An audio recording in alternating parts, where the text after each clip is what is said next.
So welcome everyone to the third and final Q&A of this retreat.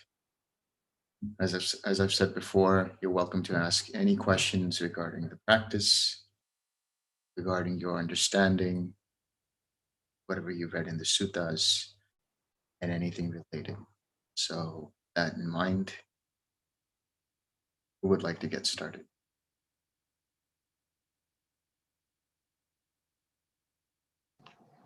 Okay, I have a question. Some teachers talk about the concept of emptiness. Is that something you teach, and is it important? Yes, it is important, and it is experienced in deeper states of mind. You get to the level of infinite consciousness. You experience the three characteristics, the tilakkhana, which is you see the impermanent nature of the arising and passing away of consciousness, and it gets tiresome for the mind. You see the intrinsic dukkha that's there. Now, anatta and shunyata meaning or sunyata, which is what emptiness is translated as. That's one and the same. So anatta means that which is not self, that which is impersonal. There's a sutta where the Buddha is asked by Ananda, when you say empty, or the world is empty, what do you mean by that? And the Buddha says empty in the sense that the six sense bases are empty. The five aggregates are empty. They're empty of any self. So that's really the true meaning behind emptiness. It's to understand that there is no inherent, intrinsic, independent essence that binds us all, that there is some kind of soul or some kind of spirit or self. So the emptiness of that is what is referred. Okay, thank you.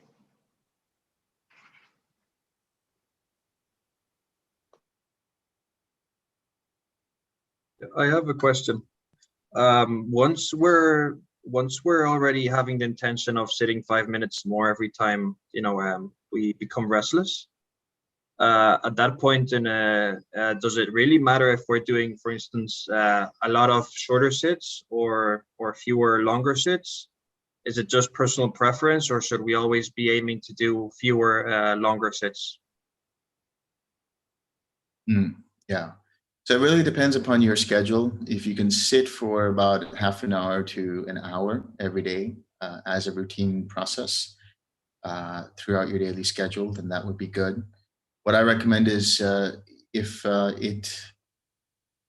it's possible for your schedule, for your weekly schedule, to spend one time in the week or 2 times in the week to be able to sit for 3, 4, 5, 6 hours at a time, and so you can build your way up to it through 5, 10, 15-minute increments, and then maybe for half an hour and so on. It's more beneficial to allow the mind the space and the time to be able to unravel itself. And so that really practically means more time.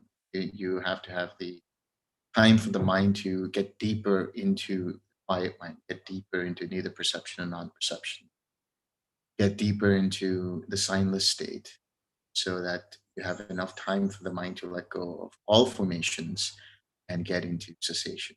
And so that's why in retreats, there's a lot more progress, because there's time devoted to sitting, time devoted to understanding and reflection, meditation. So that's why I suggest 1 or 2 times a week you do something like that, because you get a boost for the rest of the week, but you give enough space and give enough space and time for the mind to be able to cultivate those deeper states of understanding.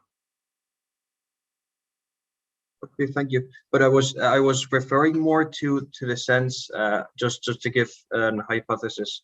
You sit 10 hours a day during retreat, and in one instance you're doing that in 4 sits or 5 sits, 2 hours, 2 hours and a half, and then in another instance and you're doing it in in 8 sits of, or 7-8 sits of 1 hour to 1 hour and a half. If there really is if there is one optimal thing to do, or it's just personal preference at a certain point. I think it's not personal preference, but it's more about how deep your understanding has gone already, in the sense that, so for practical purposes, the way to understand it is, if you sit for 2 or 3 hours, and in those 2 to 3 hours, the mind has been quite active, it's still a good meditation because you were able to deal with hindrances and so on. But in 30 minutes, your mind was completely silent, completely still, very deep. Which seems the better? It's a matter of comparing. That doesn't really necessarily make any sense to compare, because even in that activity of 2 to 3 hours where there's a restless mind, eventually you are dealing with restlessness head on. You're dealing with it through the process of the 6 R's and so on. So it could be as well as good as the 30-minute silence in that sense, because in that 30-minute silence there was silence, but that doesn't mean it went as deep as having to drill away at the restlessness. So it's not really personal preference. It's more about the mind's ability to stay mindful. So even if there's restlessness, if you have the mindfulness to be able to notice the restlessness and to be able to let it go, and every time it comes up, you just let it go. And you start to see the impersonal nature, that even if this restlessness comes up over and over and over, it has nothing to do with you. So I think it's more about the level of understanding. But since you're asking this question in terms of what might be better, I would always go towards sitting for longer periods. So let's say in that 8-hour span, having a sit for, let's say, 3 hours or 4 hours, like 2 sits of 4 hours, rather than 4 sits of 2 hours, something like Okay, thank you very much. Yeah, that precisely what was happening to me lately was just that, being in that silent mind for half an hour, and then as soon as a lot of restlessness came up, I just left it because I just didn't see any sense in it. But what you mentioned makes much more sense. Okay, thank you. that. Hi, Delson. I have Hello. a question related to that. So if you sit longer, 2 hours, even more, usually the spine is moving a little bit. So I know that we try to limit the body formation, but it's okay to maybe, make it stray a little bit more or something like that, right? Yeah, it's fine, because even when you have slot and torpor, when you notice that you have slot and torpor, you notice that your body becomes hunched or whatever. And so just making slight adjustments so that the spine is straight, the back is straight, actually lets go of that slot and torpor and keeps the mind attentive. That's why at the start of the sitting, you always want to have a straight back, with your head facing forward, your chin parallel to the floor. It just keeps the mind that much more alert and aware. If you start to notice, for example, you're getting to slot and torpor, then you might see where your body is in terms of, is it slouching? And that actually there's always that mind-body connection, so to speak. If the mind is tired, the body has a tendency to be tired or restless, and vice versa. So you can make small adjustments, yes. Thank you. You're welcome. I've got a question. Thinking about how, after this is done, to talk to my friends and family about the practice and about any what level or anything like that. Because like at one side, like I'm pretty much an open book, so I could just be like, oh, just on my way to nirvana, guys, all right, but on the other hand, I could just totally play it down like, oh, I was just taking a little personal time. But neither of those quite feel right. And so I'm wondering if there's any official right way to talk about this stuff. Just say that, you need time for reflection and meditation, and you're doing some important work, if you feel like you want to say that. But you just have to have the ability to say to your family or your friends that I'm going to be logging off. I'm not going to be around for some time. I'm on my own retreat. I'm just going to be taking some time off for my own further, deeper reflection. That's it. Whatever works for you, you just say it. You know what? I might have made it sound like I was kind of trying to explain like why I'd be missing. I'm more like I pretty much share everything that's going on, with close friends and family. So it's more like I'm eager to tell them like all this stuff. I'm eager to just probably overshare, and I think that's Yeah. probably the direction I would go. So I'm wondering if Well, that's there's no secret. problem. There's no secret to all of this, right? This is not some secret technique. This is not some kind of mystical thing that you have to keep to yourself, and only a select group of club members can only be talking about it, and so on. So if you feel like you want to share, then by all means you should. Okay, got it. Yeah, for some reason I thought I read somewhere that, maybe like monks or something aren't supposed to talk about it or something. Yeah, I think the rule is that, and I might be mistaken, so Sil, maybe you have better knowledge about this. If I'm incorrect, just correct me. I think that monks are not allowed to share their attainments with lay people. And secondly, if they know that they haven't had an attainment, that they don't profess that attainment amongst each other. I think that's the specific rule. Yeah. Okay, so I'm free to talk about this however I feel comfortable. There's no rules. Yeah. Okay, got it. Thanks.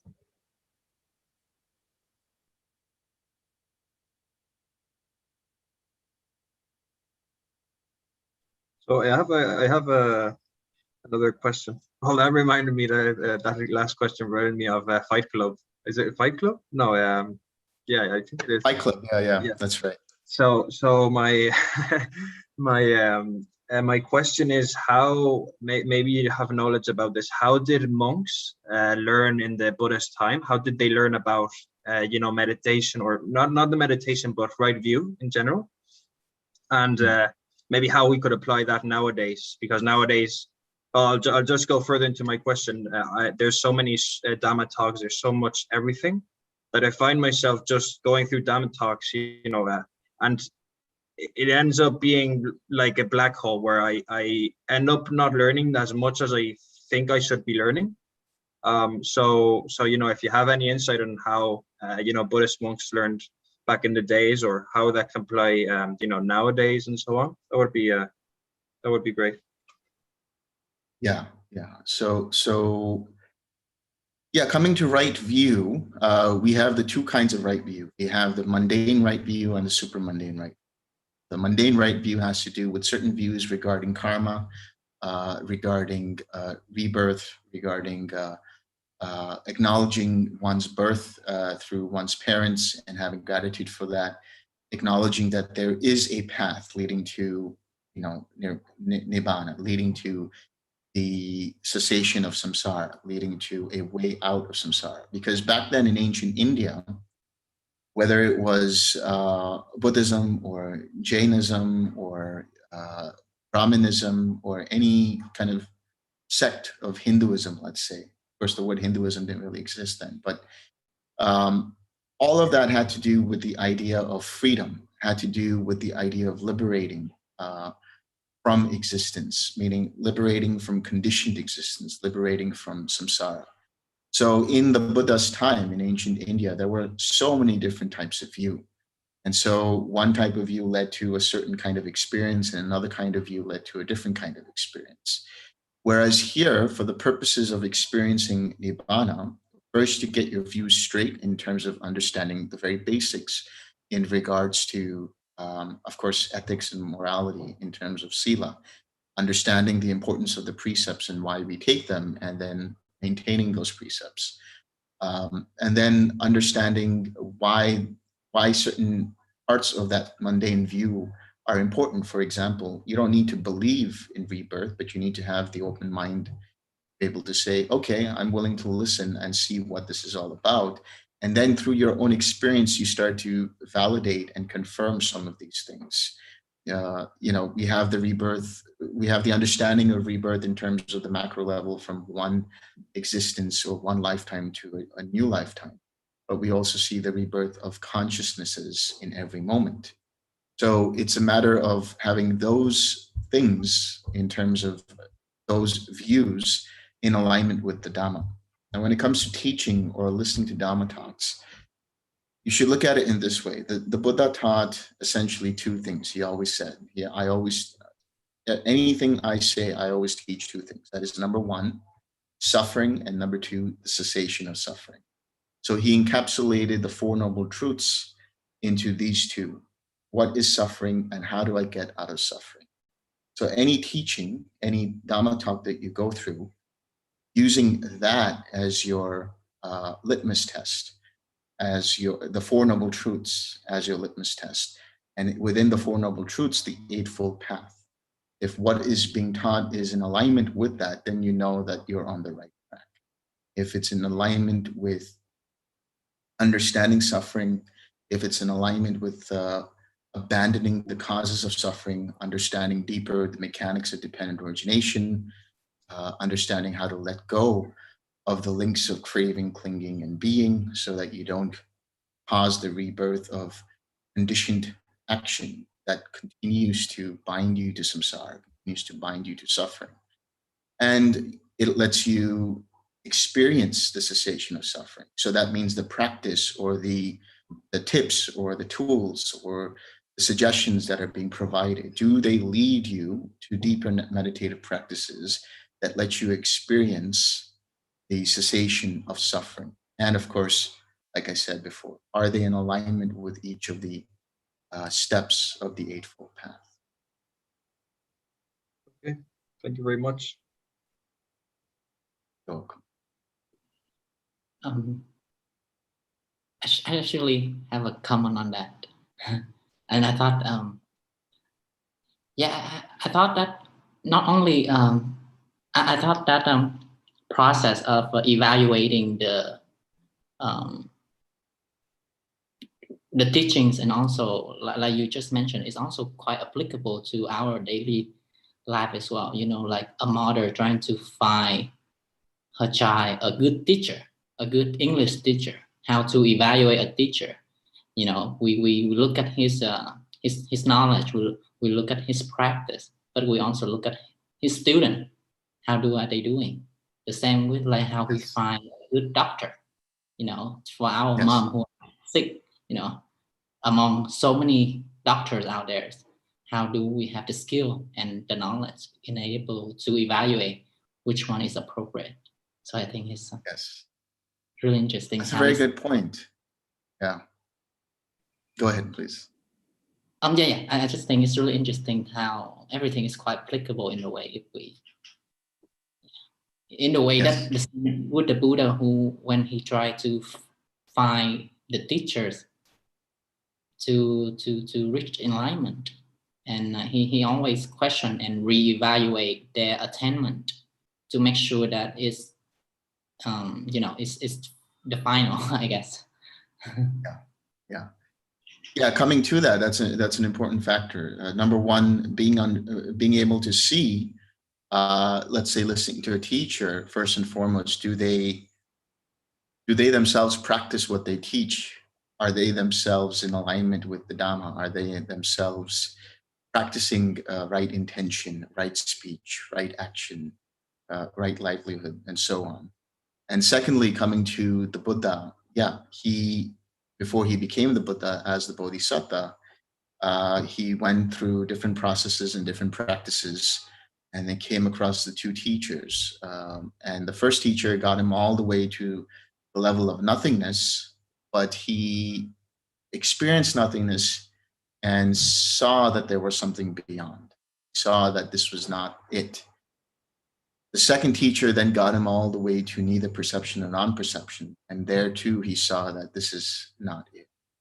So using your intuition, using your own understanding of, that's the benefit of having the Buddha's teaching. He was the first to be able to experiment for himself and then come to the conclusions and ultimately arrive at nibbana, at the experience of unconditioned reality, so to speak.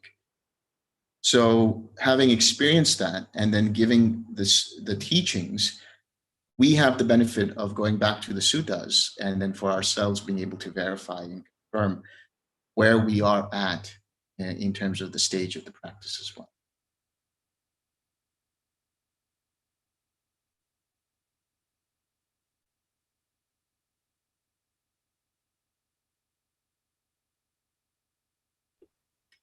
I've got a question about the Four Foundations of Mindfulness. I always kind of glossed over them because it seemed simple, and then recently I'm kind of starting to see how useful they are, especially like in daily life. I tried paying attention to them, and I used the tips that you had in one of your days books. It's useful, but it was challenging. And so I'm curious if you have any like very practical tips of how to get started and be able to really see mind as mind and body as body in our daily lives. Yeah, any way to jumpstart that? Any tips or tricks? Yeah. So the Four Foundations of Mindfulness, they are already experienced when you meditate. So when you're meditating, you're already aware of what is happening in terms of your body, especially in the first four jhanas. The first two jhanas, you start to experience certain sensations, like you have the mindfulness of the experience of the warm glow in your heart when you radiate metta towards yourself and towards a spiritual friend. You experience the mindfulness of the body when you see that the metta starts to come up into the head and you start to lose awareness of the body, and it's mostly here in the head. You fulfill the mindfulness of seeing feeling and of seeing the mind when you see how your attention, when it starts to collect around a loving kindness, for example, that it brings up a mental pleasurable feeling, a mental pleasant feeling, which is the joy, which is the sukha, the comfort, the ease. You start to see how the mind reacts and responds to whenever it has an input of more attention or more intention. You start to see that in the process of five hindrances when they come up, and then being able to see and fulfill the enlightenment factors every time you use the 6 Rs. So you're already fulfilling the mindfulness, let's say, of the four foundations of mindfulness. In daily life, it's a matter of keeping your mind connected to whatever it is that you're doing, and then letting the attention, letting the flow of that attention continue without any break, without any gap. So it is coming back to the present moment, to be able to notice where your mind goes in relation to an experience of the body, in relation to an experience of the mind through thought processes or through sensations, physical sensations, or just seeing if the hindrances arise. So the process of using the four foundations of mindfulness is to be connected to whatever it is you're doing. So you can infuse your activity with loving kindness, for example. You can infuse your activity with equanimity. When you're driving, are you really like just driving, or are you driving and thinking about other things? When you're having a conversation with someone, are you listening to what they're saying, or are you listening and then your mind is already formulating what it wants to say even before they complete their sentence? So starting to really notice these little things, really coming back into the present moment, so to speak, coming back to see where your mind is, how it reacts and responds to situations. When you do that, then you'll be able to see if there's any tightness or tension, if there's any craving, if there's any kind of aversion, any kind of hindrance that arises. So the benefit of using Four Foundations of Mindfulness is to first and foremost be in essentially a meditative state, be in a state of calm, to be in a state of tranquility, to be in a state of alertness and awareness, And secondly, to notice. And so when you notice, you recognize, you're utilizing that exercise of mindfulness to notice whenever any kind of craving or aversion arises. And then you use the rest of the 6 hour processes to come back to the mind that is essentially staying with whatever its object is, whatever activity it is. Thanks, that's great. I think I was overcomplicating it a little bit, but that sounds totally doable. Thanks. You're welcome.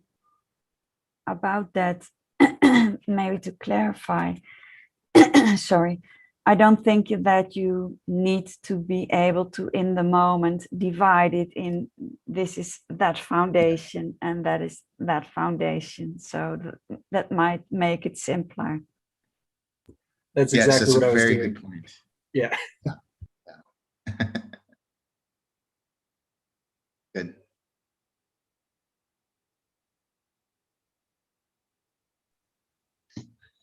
Sir, I have a question. Yes. I have a question, sir, regarding seeing dependent originations. For example, when we reach the signless state and when the vibrations start again, so is it that seeing that dependent origination, for example, if you are thinking that the vibration is mine, then you start thinking that mind process start, then you identify with that thinking, that is called dependent origination, or what exactly is dependent, or seeing the links of dependent originations? Yeah. So you can see the links of dependent origination after deep experience like cessation, and where you have no involvement in the process. And you can see dependent origination in moment-to-moment experience. So like you just experienced, or like you explained, the experience of that vibration, whatever it was a formation that arose, gave rise to an awareness or a consciousness or vijnana, which gave rise to mental contact or physical contact, whatever it might have been. And then you saw that as a sensation or a mental experience. Then you saw if the mind attached to that any sense of I, me, or mine. Yes. When you notice that, then you can use that process of mindfulness of that to let that go, let go of the identification. Okay. So actually, whenever you are very meditative, whenever you are very mindful, you are able to see the links of dependent origination. If your mindfulness is sharp enough, you'll be able to see it in every moment. And the benefit of doing that is, again, going back to the understanding of the four foundations, the benefit of that is to be able to notice when the mind starts to identify, when the mind starts to crave or have aversion to something. The further benefit of that is, say that your mindfulness slipped and you were not able to notice the craving arising, but you start to notice the stories that the mind makes in terms of the I, me, mine. That is the clinging. You start to make stories about the sensory experiences. You make stories about the views that you might have about a certain thing, and so on. When you notice that, then you stop that flow of clinging and you're able to let that go. So you're able to actually prevent the rest of the links of dependent origination from arising. You do the same thing with bhava, with being, where you notice that there are certain tendencies coming up, certain automatic habitual tendencies that give rise to an automatic reaction to an experience. So if you start to notice that coming up, then you're noticing bhava, and you let that go and you stop the flow of having automatic reactions, start to have more mindful responses, which alleviate the karma and prevent from further karma to be produced. So anytime you're able to see this, it is a process of seeing the links of dependent origination. The difference really is the experience of cessation of perception and feeling and consciousness silences the mind completely, where there is no awareness, there is no consciousness. It is completely blank. And then when it starts up, you start to see it from the very beginning. You start to see it in terms of how there is mental movement that arises. You might start to see certain kinds of, I mean, people have different experiences, but you might see vibrations or vibratory light or specks of light or whatever it might be. And this is sort of seeing This is seeing how the formations arise and how the consciousness arises. But what I'm saying here is the difference is you make contact with the Nibbana element. So you have the experience of Nibbana after having experienced the cessation of perception and feeling. When you have the Nibbanic experience, that is the emptiness contact, that is the empty contact, the signless contact, and the undirected contact. There comes a point where the mind completely abandons all connection, abandons all identification, abandons all suffering, or as much suffering as it can abandon, because there might be identification still there. There might be some craving still there, depending upon where the person is in terms of their attainment. But what happens is, after that experience, that feeling of relief is the result of having abandoned that suffering. Abandon that suffering in the sense of having seen with wisdom, with deep clarity, and then from there having experienced Nibbana. There, that relief that is experienced is the release of suffering. It's the cessation of suffering, experiencing the third noble truth for oneself. And by the way, it does not have to be that one experiences it only after having gone through the signless state or having gone through the 8th jhana, or, it can happen from the 1st jhana onwards. If somebody lets go completely, lets go deep enough, they will experience the cessation of perception and feeling. And having experienced that, they will then experience Nibbana, because it's where, since everything has been let go of, all conditioned existence and all conditions that cause the experience of conditioned existence are completely ceased, are completely stopped. When they arise again, you essentially see at a deeper level how the conditions arise, first and foremost through the asavas, and then through not the asavas, through the formations, and so on. The asavas continue on only when there is a reaction to the experience of relief. So there is this difference. You can see it on a practical mental level, dependent origination, but after cessation, having seen it, there are certain things that are happening in relation to the destruction or weakening of the fetters. There are certain things happening in relation to the experience of Nibbana itself and the grinding away at the asavas, grinding away at certain links as well. Because, for example, in the case of the anagami, they have let go of the link of craving insofar as sensual craving is concerned. They still have the craving for existence and certain states of being and so on. They've let go certain elements of clinging, and they've let go of certain elements of being. It's only when the arahant completely lets go, all that happens is the craving, the clinging, and the being are completely eliminated based on the experience of seeing Nibbana or experiencing Nibbana, based on the experience of experiencing the contact with the Nibbana element, feeling that arises thereafter. Having not identified with it, having seen it as being impersonal, having seen it as being not worth holding on to, because it is impermanent and impersonal, one does not latch onto any sense of I, me, or I am.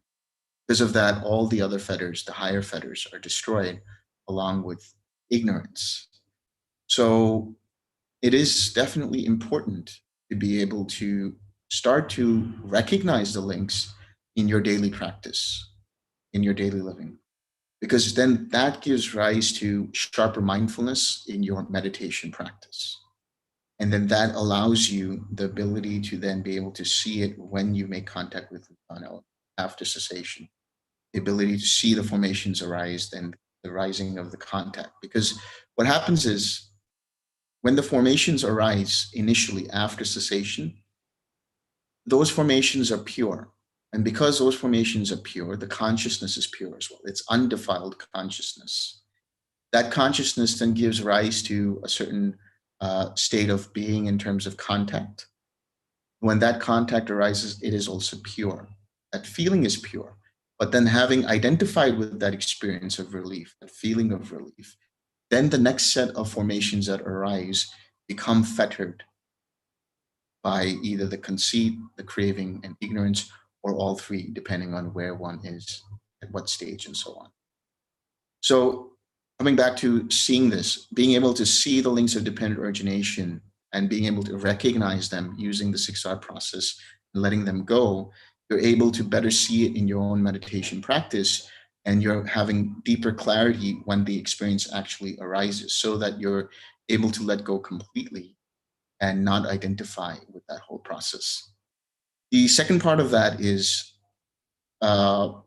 when you come out of neither perception or non-perception, this should be the practice. In fact, it should be the practice for all meditation sessions.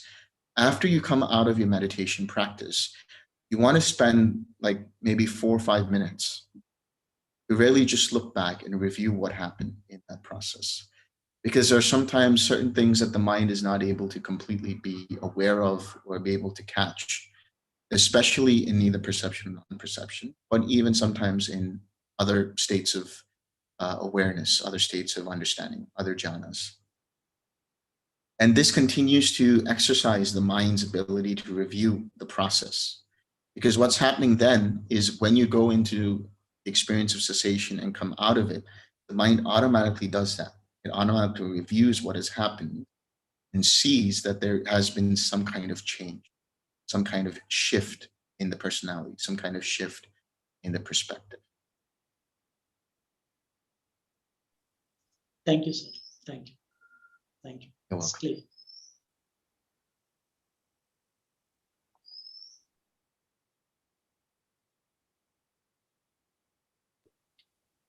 I have a question about, it's kind of a strange one, but it's about Kamma.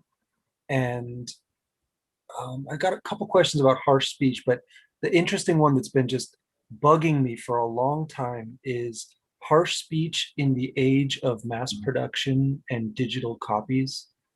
I guess I should ask a question first. Like, I assume writing, sending an image or writing something nasty on the computer is still hard. That would be harsh speech, correct? Yes, Okay. of course. So with that said, let's say, like, I want to understand the difference in scale.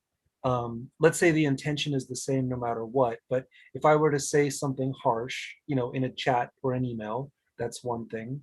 But then it could be put on an image, and then I could spread it as a meme all around the internet, or I could put it on a t-shirt or write an ebook all about this nasty topic and sell millions of copies. I could have a change of heart, stop selling those things, but someone else could start selling my harsh speech, or giving it away for free. And I'm curious to know how this all works together. It might be, anyways, yeah, I'm just curious. Any thoughts on this? It's got my mind stuck. So just to clarify, I mean, you want to understand in terms of the karmic repercussions, or when you talk about harsh speech basically means there's first the intention to harm somebody using your speech, using abusive speech, or using harsh speech, using profane language, using profanity and so on, right? But that can translate into actual verbal speech, or it can translate into like you said, writing a comment on social media and then starting to instigate the other person and just getting into, unnecessary conflict. I mean, any kind of harsh speech will produce some kind of conflict because it is harsh to the ears, it is harsh to the heart, harsh to the person's sensibilities, and so on. And of course, to the one who actually started that whole process through one's intention. So that should be understood. It's the intention first and foremost. If the intention is to harm and so on, and harsh speech is a consequence of that. But even using harsh speech in jest or as a joke or as a comic relief or anything like that can still have a tendency to produce negative responses, unwholesome reactions, and so on.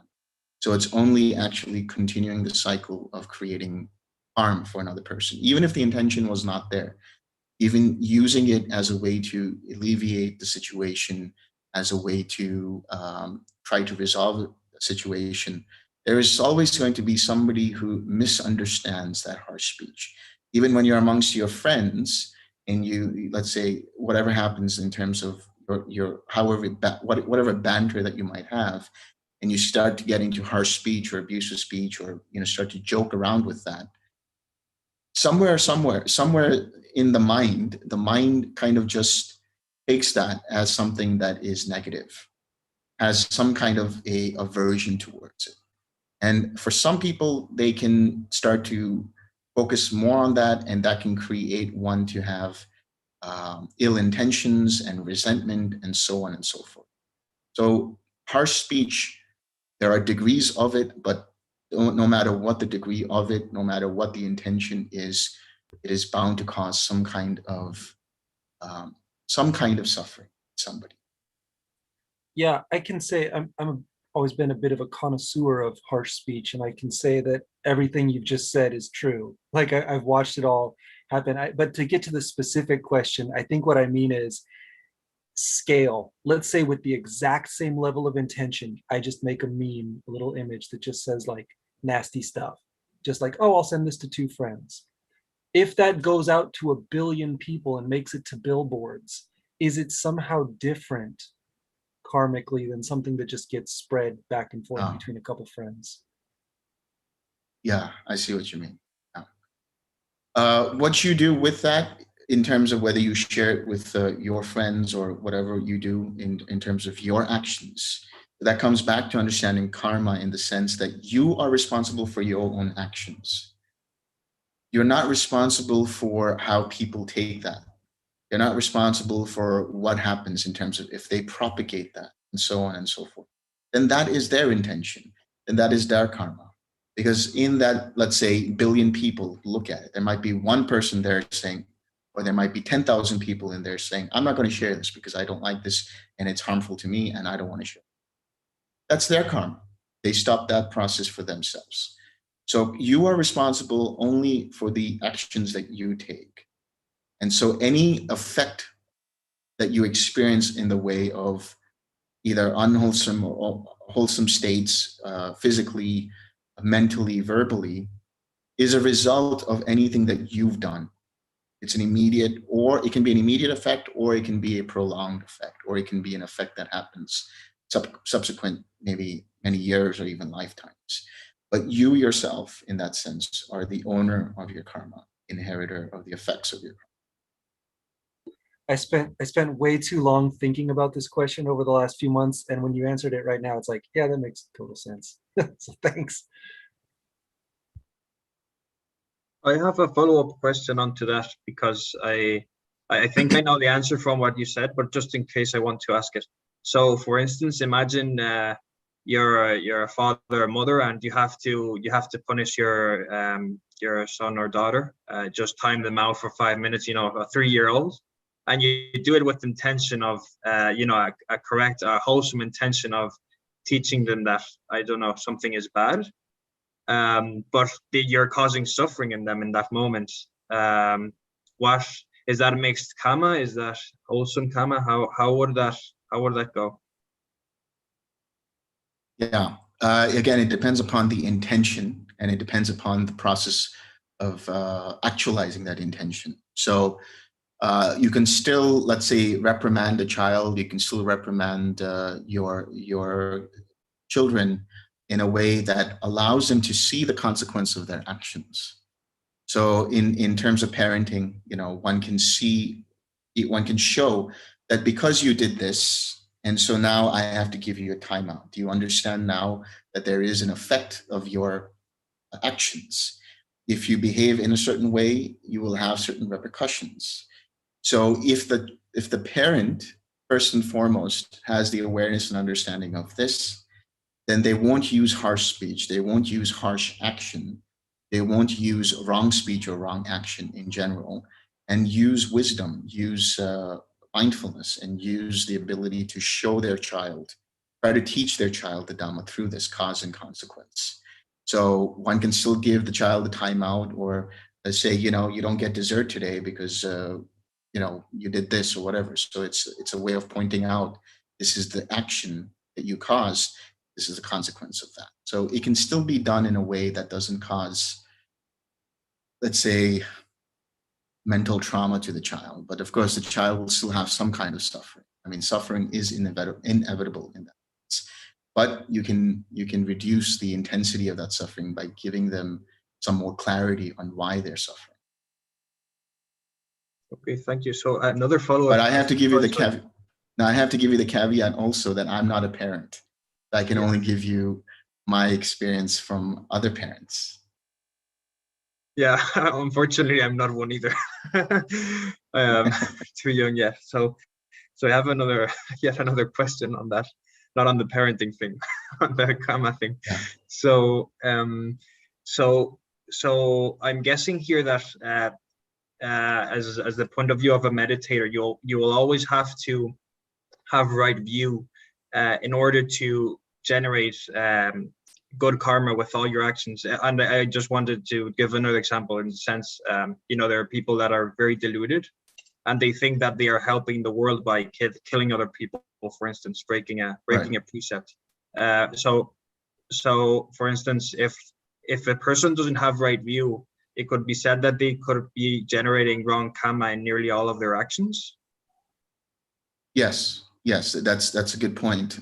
That's why when the Buddha talks about right view, he talks about how the stream enterer becomes a stream enterer because they have established some understanding of right view.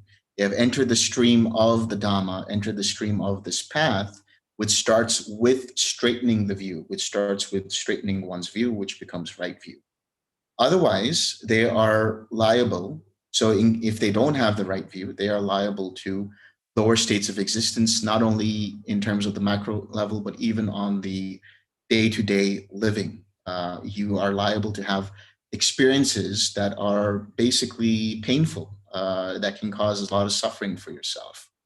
But if you have the right view, then, and you become mindful of the right view, and you become attentive of the right view, then that spills over into right intention.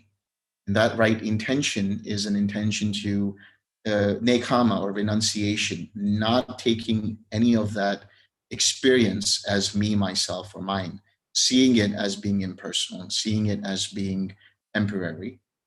And then also along with that, having loving kindness and compassion. So right intention, because it is the renunciation, it is the non-attachment, it is the non-ill will and the non-cruelty. That spills over into right speech and right action, in the sense that now that you have an intention of loving kindness and compassion, your speech will be naturally loving and kind and naturally compassionate, naturally understanding, naturally inclined towards resolving conflict. And you won't have the intention or inclination to break a precept. You won't have the inclination to commit wrong action. You won't take a life or harm someone intentionally. You won't take what is not given, and you won't have sensual or sexual conduct. That would cause more suffering and more pain for yourself and others. And of course, you don't have any interest in taking intoxicants, because you see that it is liable to cause heedlessness and recklessness for you to then break a precept. So really, it's like this. There are a lot of interconnections to all of this, but it all starts with right view. And the right view prevents the rebirth into lower states of existence, but it can still cause pain and suffering in a human existence in a subsequent lifetime, and so on and so forth, because of the effects of certain unwholesome karma that's still there. But any karma that could lead one to let's say an animal realm, or a hungry ghost realm, or a hell realm, is completely cut off. It has no effect. Perfect, thank you. Okay, I also have another question, sort of a follow-up from what Cameron was saying. You said that there is no, or you have to take responsibility for your actions, or every person has a responsibility, but you also teach the selflessness and the fact that this is all a process that's all just happening. So kind of how do you make that, how do you make it make sense? This is actually a question that was asked well, not asked, but somebody thought about while in the sutta. I think it's in, I I think it's in day 5 or 6 in one of the talks and the suttas, in which the Buddha is talking about the impersonal nature of the 5 aggregates. And so then there's a monk who contemplates, but then who experiences the karma? Who experiences the effects of that karma? How is it experienced if everything is impersonal? The way to understand this first and foremost is karma. When one says that you are the owner of your karma, that is to say that regardless of whether you do something or not, there is still an effect of karma being experienced. The difference is if someone personalizes and takes it as self, then they're liable to cause further pain, further suffering, and so on. But in truth, the reality of the situation is there never was any kind of self to begin with. There was a misperception and a misunderstanding that all of this that one experiences is being experienced by some kind of a self, is being experienced by some kind of an individual. So karma is impersonal. The nature of karma is impersonal. It's just cause and effect, cause and consequence. So there's no soul reincarnating with a baggage of karma, but what is happening is rather at the dissolution of one life, because of the intention that might be there, that intention will create circumstances for the next lifetime, will create the new nama rupa that the new consciousness will then descend into. And with that, it will carry forward all of the effects of certain karma through those formations. And those will continue to be ripened. So this body, the mind, the 6 sense bases, the aggregates, all of this is an effect of an intention that one had in a previous moment. Whether that moment was in a previous lifetime, or whether it was a previous moment or a series of previous moments prior. And through those choices, creating new karma through those intentions and choices, then there was an effect, which is what you see in terms of your mind and body. But that doesn't mean that you caused it in the sense that there was a self that caused it. It was all intention. And that intention itself is also conditioned by circumstances, meaning it's like a self feedback loop, right? So there's an intention that causes the karma or causes some kind of action, mental, verbal, or physical action. And then there is contact with that experience, and that further creates formations that are driven forward by another intention. So it's very simplistically, for example, I always use this is there's a tree in front of me and it's a hot day. The contact of the body is it feels very hot and it sees the shade of the tree. So it has an intention of going under the tree. But in that process, there was no controller. It was because of the heat that there was an intention because of continual choices made before that continue to strengthen certain choices that are automatic responses or automatic reactions. There was just an intention that why don't I go sit under the tree and get some shade? Now my new existence is outside of the sun, outside of the heat, and now under this cooler shade.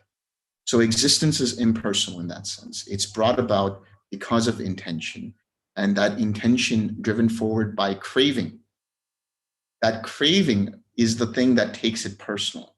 That craving is the thing that takes it as me, myself, and I. So there's a sutta called the Bhava Sutta. There are 2 Bhava Suttas, and it talks about intention, it talks about consciousness, karma, and craving. And what it says is the karma is the field in which the consciousness as the seed that is implanted into the field, and it's the craving that is the moisture that continues to grow that experience, grow that consciousness. So it establishes a new consciousness because of that craving. So it is only craving that takes things personal, that has inclinations of sensual craving or craving for existence, or aversion and craving for non-existence. That all is rooted in some kind of sense of self. You take away all of that, then the mind immediately recognizes when there's a new effect of karma, and it will not produce any further new karma as a personal reaction to that process. So again, this is another one of those long answers, but hopefully it gives you some clarity into understanding that there is no personal self going through this process of karma. It's all impersonal. It always has been impersonal. The whole point of this process of awakening is to see that. And then there is no more fuel. There is no more ingredients in that come up from that process of misperception that continue further rebirth, samsara. Thank you. I actually think it makes sense. And I think it's interesting to kind of see it in connection with science, because if you think about how atoms work, they're constrained by the laws of physics, and those reactions, chemical reactions and things that are happening, they're just kind of happening because the physical law said that was going to happen in the next moment. So it's actually just one state, and then the physical laws acting on that state, and then that produces the next state, and that's just something going on by itself. So I think it makes sense on all kind of levels, actually. Yes.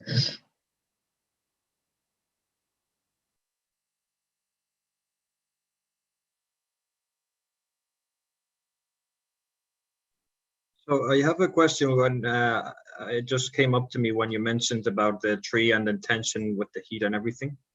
So as I understand it, the 12 links of dependent origination happen thousands, even millions of times each moment of each second or each iota. Yeah. Does each time the links set off, do they get to finish before another link starts? For instance, just to give an example, when you have, I think you may understand already my question. So does craving make another link start from the start, or do the 12 links have to stop? Like, do they have to get to the death of the link before another one starts? Like, I don't know if I explained myself correctly, but it's just to see if there is, from feeling you can have another 12 links before those 12 links have finished. Okay. Yeah. I think I explained myself very badly, but no, I understand. So think of it. Okay. So first we should clarify that we have these 12 basic links that are understood as dependent origination, but there's also like feedback loops with the links. So that's something that one can see in the process of reaction and reactivity. So, and this is really about the undercurrents. So if you think about dependent origination like a river leading to something, like leading to the waterfall, for example, the headwaters of that river are the asavas. Now, those asavas are basically churning and creating the momentum for this process to continue. Then ignorance of not seeing the Four Noble Truths, not being able to understand reality as it is, gives rise to certain fettered formations. Now, those fettered formations are rooted in the undercurrents of roots, whether they're unwholesome or wholesome. They give rise to a certain kind of consciousness, which is defiled by what are known as upakilesas. They are defilements of consciousness, and they already filter reality for you in that sense. So that consciousness is already tainted. It's already stained by a certain kind of defilement. When it continues on, it gives rise to the experience of the nama rupa in some way or another, and the six sense bases, and the contact then that arises. That contact is already stained by that defilement. Because when you look at contact, it is, for example, with the eye contact, you have the joining of the eye with the photons, the joining of the eye with the form, which dependent upon that gives rise to the eye consciousness. That eye consciousness being defiled by a certain defilement, by a certain way of looking at reality as me, I am, and so on, then gives rise to the feeling which one takes ownership of, that this is my experience, that this is my my feeling, my sensation. Now, if that continues on, where there's further proliferation, that happens through the underlying current of the anusayas. Those anusayas are basically the latent tendencies or the underlying tendencies.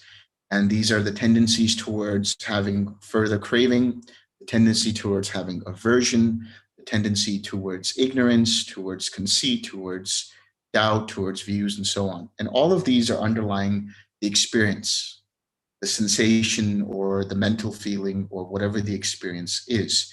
If it's a pleasant feeling, there is an underlying tendency towards grabbing onto it and having further craving for it. Now, if one acts on that through reacting to it in that way as mine, or this is mine, me, or myself, then there will be craving. When that craving arises, it loops back to the asava. It loops back to the Kamma asava and to the avijja asava and to the bhava asava. Then that continues to fuel further choices that continue to orientate their intention towards experiencing further craving or aversion on the other side, or whatever it might be. As you continue down with clinging, the more you have stories built in and so on, by taking that, it continues to further loop back into your intention and into your formations. Likewise, when you have being or becoming or bhava, you have certain storehouses of inclination, storehouses of certain intentions and automatic reactions. It's like a library of automatic tendencies towards some kind of an action. If you react from there, that will feed back towards the bhavasava, that will feed back towards the formations, feed back towards the experience of feeling, and so on and so forth. Now, in the birth of action, at the level of jati, there is the birth of there's a birth of mental, verbal, and physical action. So anytime you already have a thought, that's already a birth of mental action. So that's why you're experiencing rebirth so many times through that process of mental rebirth, through that process of the rebirth of mental action, through some kind of a thought. The difference would be for somebody who has the conditions of craving, that thought will be taken as personal. That thought will be taken as something that is self. And from there, one will then have an expression, or one will commit an action. Then that energy of that personalizing at the level of birth continues to feed back the energy to the other links.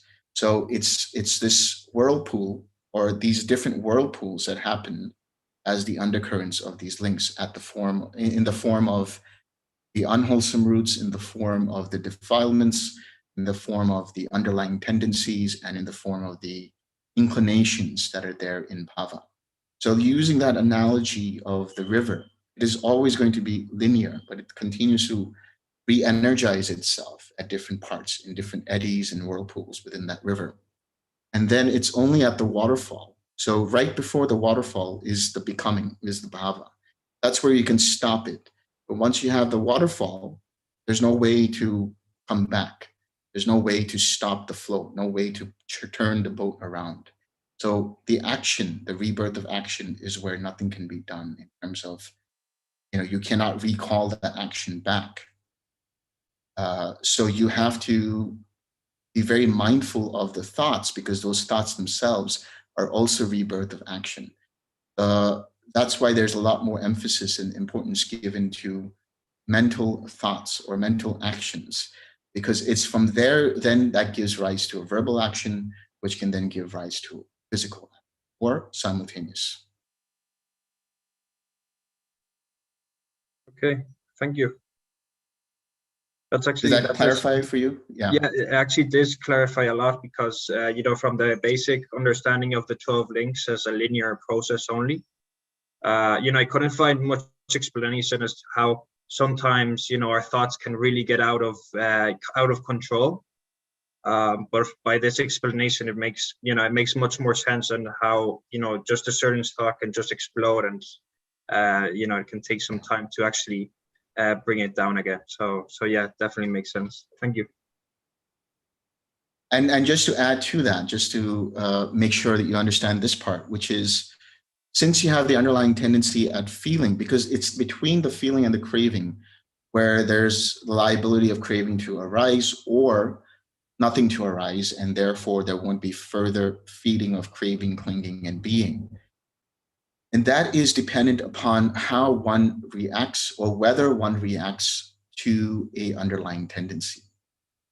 So by not reacting, so if you catch yourself starting to see that the mind starts to personalize this experience, starting to see that the mind has tension around this pleasant feeling or this unpleasant feeling, whether it has craving or aversion, if you notice it and recognize it, you've already stopped the flow. But because there is no mindfulness, the mind will immediately fuel or act from the underlying tendency, which then causes the process of further proliferation, where the thoughts get out of control through the process of craving, clinging, and. Okay, so a very quick follow-up question to that. So it would be said that an arahant has such perfect mindfulness that at the part of feeling, he just cuts it off, or would he not? Would a craving not even have the possibility of rising, even if he doesn't have any mindfulness at that moment?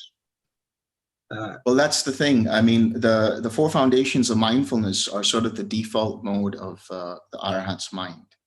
So they are just mindful without having to have an intention of being mindful, let's say, in that sense. So they have cut off completely craving. They have cut off completely conceit. They have cut off completely ignorance, which means even the underlying tendencies towards craving or aversion are cut off. So any pleasant experience is experienced as a pleasant sensation or feeling or experience. And that's all that it is. The arahant continuously sees every conditioned experience as being impermanent, as being liable to cause suffering, as being not self. That's just their default mode of looking at things. But they won't have to really make any effort at all to be mindful at the level of feeling. They just automatically see it as being impersonal, automatically see it as being impermanent. So therefore, they won't have to use mindfulness to cut it off. They just see it as it is. And any karma that arises as a result of previous actions taken prior to full awakening, they experience that as well, being impermanent, as being liable to suffering, and as being impersonal. Then because of that, they don't fuel further karma. So any karma that they're experiencing is a result of previous choices prior to full awakening, but no new karma is produced by them for the very fact that they don't have the reactions to underlying tendencies, because there's no fuel for that, because there is no underlying tendency there. Perfect. Thank you very much. Welcome. Any last questions? Actually, yeah, I have one more in my series on daily life questions. So actually, you guys came so close to it earlier, down to the 3-year-old. It's about my 3-year-old daughter, and 9 out of 10 times what you prescribed works perfect. I can talk her through things, she gets it, no problem, done, right? But every once in a while, I could be wrong here, I don't know, like, I'm not trying to get into a parenting kind of question, but like, I feel the need to raise my voice, cut through what's going on, get something solved, and move on.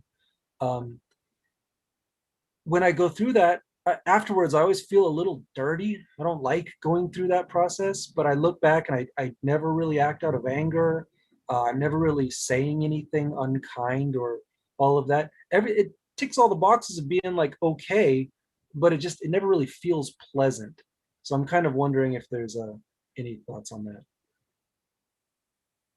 Yeah, I mean, my usual recommendation would be try not to raise your voice, and if you really have to, sometimes parents have to do it. And there are instances in the suttas where, to many people's surprise, the Buddha can kind of be sound a little demeaning. Like he might use words against the people who are misguided as being misguided or foolish or stupid, you know, or ignorant. And so it sounds like it's a gray area, but you have to see it in terms of the Buddha bringing that person back to the moment, bringing that person, like surprising them, shocking them out of their ignorance, shocking them out of their misguidedness, you know, like the experience of Sati the fisherman, if you've ever heard the sutta where the Buddha says, you know, misguided fool and all kinds of things. He's trying to get Sati out of that line of thinking, right? His intention there is that. Yeah, Majjhima Nikaya 38, there you go. So if you have to raise your voice because it brings alertness to the person, and then still be kind and be able to explain to them that this is not the right thing to do and so on, I think that would be feasible. And that would be something that would be practical to do. Again, with that caveat that I'm not a parent, if anybody else here has a suggestion and wants to put an input, that would be good. No, I got it loud and clear. I'm going to start calling her a misguided fool and everything's going to be fine. There you go. All right, thank you. Welcome.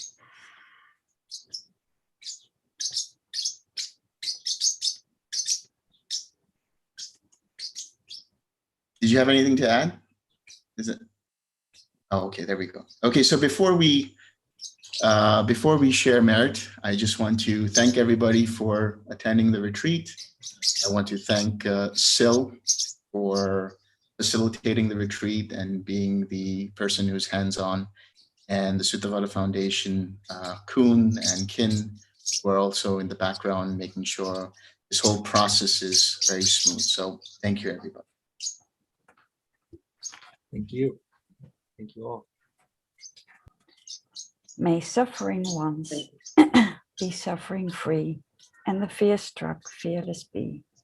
May the grieving shadow grief, and may all beings find relief. May all beings share this merit that we have thus acquired for the acquisition of all kinds of happiness.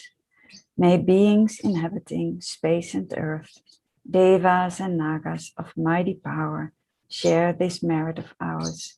May they long protect the Buddha's dispensation. Sadhu, sadhu, sadhu.